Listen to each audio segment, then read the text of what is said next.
My next guest is the granddaughter of the famous Reverend Billy Graham, and she is also endorsing Kamala Harris. She writes this in a recent op-ed, quote, "Trump's words and actions are fundamentally incompatible with evangelical principles," and goes on to say, for Harris, assuming the Oval Office isn't about prestige or avoiding criminal prosecution, it's an opportunity to serve. Trump, on the other hand, spews apocalyptic nonsense that serves only to demonize others and divide America. The author, Duford, joins me now.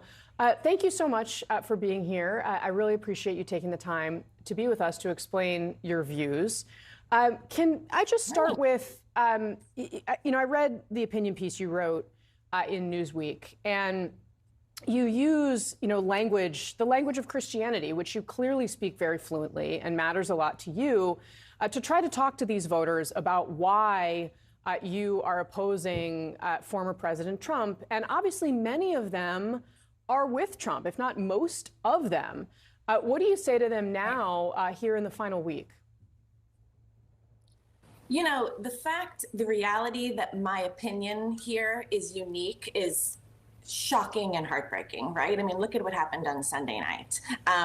We're talking about basic principles of our faith: kindness, gentleness, humility. These aren't, theological things that I would have learned in Bible school. This is basic tenets of our faith.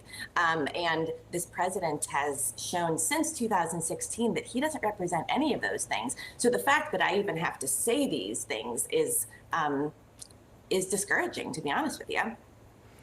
What do you hear from others in the community about what they're wrestling with this time around?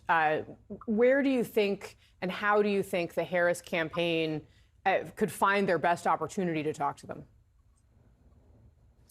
I think that I'm not sure a lot of them are listening, to be honest with you. I think at this point, the people that I speak to talk about just a little bit of a tug in their spirit that, the church leaders that I've been following for decades are telling me to vote for this man, but I'm reading scripture and I'm saying this doesn't really line up. Can you speak to that? And so that's really what I'm speaking to. My vote for Kamala is really a vote against Donald Trump, a vote against another 4 years of Christians holding up a man as a representative of our faith that really doesn't show anything that represents our faith. So I think what the Harris campaign could do is honestly just keep doing what they're doing.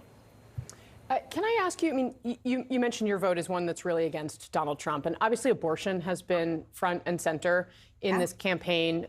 The fall of Roe versus Wade is something that a lot of evangelical voters had hoped, had prayed for. How do you square what your beliefs may be, what are your beliefs on that with your vote here? Sure, absolutely. I think what I would ask a lot of people to do is ask what pro-life means to them, right? What is the definition of pro-life for them? For me, pro-life is, womb to grave. So to support a baby in the womb, but also support people being labeled as human garbage doesn't really seem to line up for me, right? And so can we support life all the way through life? Also the statistics. I ask people to look at the statistics and see that about 8%, abortions went up about 8% under Donald Trump. So I'm not really sure either party is pro-life. I try to look at which one is more pro-family, and I think that's more Kamala Harris's administration.